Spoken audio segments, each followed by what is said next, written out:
Assalamualaikum warahmatullahi wabarakatuh. Perkenalkan, nama saya Davis Elgia Kadim. Saya dari Prodi Ekonomi Syariah yang dimana dengan nomor induk mahasiswa 24 14 12 0100. Di sini kita akan mengenal salah satu tokoh Islam, yaitu Sayyid Hussein Nasr. Yang dimana Sayyid Hussein Nasr lahir di Teheran atau Iran pada tanggal 7 April 1933 dari keluarga terpelajar. Pendidikan awalnya dijalani di Teheran. Kemudian dia pun dalam bidang Al-Quran, syair-syair, Persia klasik dan Sufisme. Ia kemudian melanjutkan sarjana muda di Massachusetts Institute of Technology, Amerika Serikat, dalam bidang fisika dan matematika teoritis. Tahun 1954, tingkat master dalam bidang biologi dan geofisika dari Harvard. Namun pada jenjang berikutnya, Nars lebih tertarik pada filsafat sehingga meraih PhD dari Harvard tahun 1958 dalam bidang sejarah ilmu pengetahuan dan filsafat dengan disertasi berjudul An Introduction to Islamic Cosmological Doctrine di bawah promotor Gib. Tahun 1958, Nasr pulang ke Iran. Di sini ia mendalami filsafat timur dan filsafat tradisional dengan banyak berdiskusi bersama para tokoh agama Iran seperti Tabatabai, Abu Hasan al-Qazwini, dan Kazin Asar. Dalam kegiatan akademik, Nasr mengajar di Universitas Teheran, menjadi dekan Fakultas Sastra pada lembaga yang sama tahun 1968 sampai 1972, menjadi Direktur Imperial Iranian Academy of Philosophy tahun 1975 sampai 1979. Nasr dinilai berhasil dalam tugas ini sehingga mendapat gelar kebangsawan oleh Shah. Nasr banyak menghasilkan beberapa karya tulis, antara lain yang pertama ada An Introduction to Islamic Cosmological Doctrines, Ideals and Realities of Islam, Islamic Studies, Essays on Law and Society, The Science and Philosophy and Sufis, Science of Civilization in Islam, Studies in Cooperative Religion. Menurut Sayyid Hussein Nars tentang filsafat perennialisme, yang dimaksud Nars dengan filsafat perennial adalah kearifan tradisional dalam Islam. Pikiran-pikiran Nars di sekitar ini muncul sebagai reaksi terhadap apa yang dilihatnya sebagai krisis manusia modern. Peradaban modern, khususnya di Barat, dan ditumbuh dikembangkan di dunia Islam, menurut Sartre telah gagal mencapai tujuannya, yakni semakin terduksinya integritas kemanusiaan. Nar menjelaskan juga manusia modern telah lupa siapakah ia sesungguhnya, karena manusia modern hidup di pinggir lingkaran eksistensinya. Ia hanya mampu memperoleh pengetahuan tentang dunia yang secara kualitatif bersifat dangkal dan secara kuantitatif berubah-ubah. Dari pengetahuan yang hanya bersifat eksternal ini, selanjutnya ia berupaya merekonstruksi citra diri.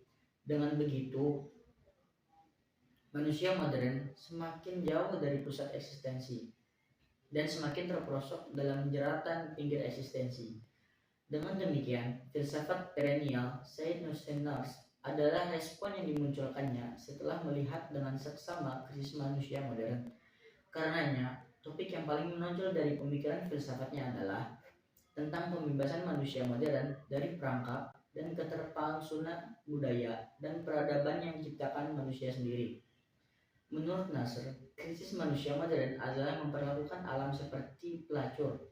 Mereka menikmati dan mengeksploitasi kepuasan darinya tanpa rasa kewajiban dan tanggung jawab apapun.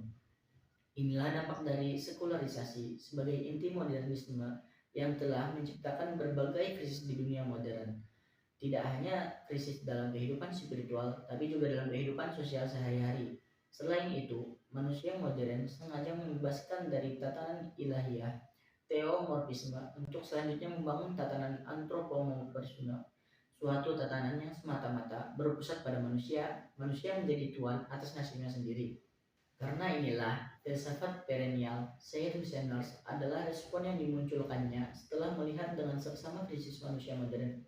Setelah itu, tasawuf mempunyai peran sebagai alternatif kepada manusia modern, yang telah dihinggapi kehampaan spiritual dalam jiwanya dengan melakukan amalan-amalan tasawuf. Bahkan ia merupakan bagian integral dari cara pandangannya terhadap masalah yang ada di dunia modern saat ini. Ada beberapa kontribusi Nasr saat ini, yaitu yang pertama adalah menjaga tradisi Islam. Ia mengajarkan bahwa umat Islam harus memahami dan melestarikan warisan intelektual dan spiritual Islam. Yang kedua adalah lingkungan hidup, yang dimana Nas mempopulerkan konsep ekologi Islam, mengingatkan bahwa menjaga alam adalah bagian dari ibadah. Dalam dialog antar agama, ia juga mendorong agar umat Islam terlibat dalam dialog dengan agama lain untuk menciptakan perdamaian. Nah, pemikiran Nars tentang menjaga tradisi Islam ini di era modern memang penting. Ide-idenya bisa membantu umat Islam tetap teguh pada agama di tengah kemajuan zaman. Fokusnya pada lingkungan hidup juga sangat relevan, apalagi mengingat kerusakan alam yang semakin parah. Namun, beberapa pemikirannya seperti pendekatan perennialisme yang menganggap semua agama punya kebijaksanaan universal bisa jadi kontroversial. Hal ini bisa menjadikan eksklusivitas Islam sebagai agama yang benar-benar berkurang. Saran dari saya, meski banyak ide Nars yang bagus, pendekatannya yang terlalu stres kesamaan antar agama bisa beresiko mendorong ajaran Islam yang hakiki. Idealnya, umat Islam tetap berpegang teguh pada Al-Quran dan Sunnah tanpa terpengaruh oleh relativisme. Dalam menghadapi modernitas, umat Islam perlu mengambil teknologi atau ilmu yang bermanfaat tanpa meninggalkan prinsip agama. Kesimpulan yang kita dapat dari video ini yaitu di mana pemikiran Said Hussein Nars memiliki peran besar dalam menjawab tantangan modern. Ia mengingatkan umat Islam untuk tetap menjaga tradisi dan nilai-nilai spiritual meskipun hidup di tengah dunia modern. Namun, umat Islam juga harus berhati-hati agar tidak kehilangan fokus pada ajaran Islam yang sejati. Saran saya, umat Islam atau umat Muslim bisa belajar dari ide Nars, tapi tetap menjadikan Al-Quran dan Sunnah sebagai pegangan utama. Selain itu, memperhatikan isu-isu seperti lingkungan hidup dan menjaga hubungan baik dengan agama lain juga penting, selama tidak mengorbankan prinsip Islam. Sekian pembahasan mengenai tokoh Islam yaitu Said Hussein Nars. Jika terdapat salah kata mohon dimaafkan. Saya Davis Elgi Anuska Karim dengan nomor induk mahasiswa 24 14 12 01 00 pamit undur diri.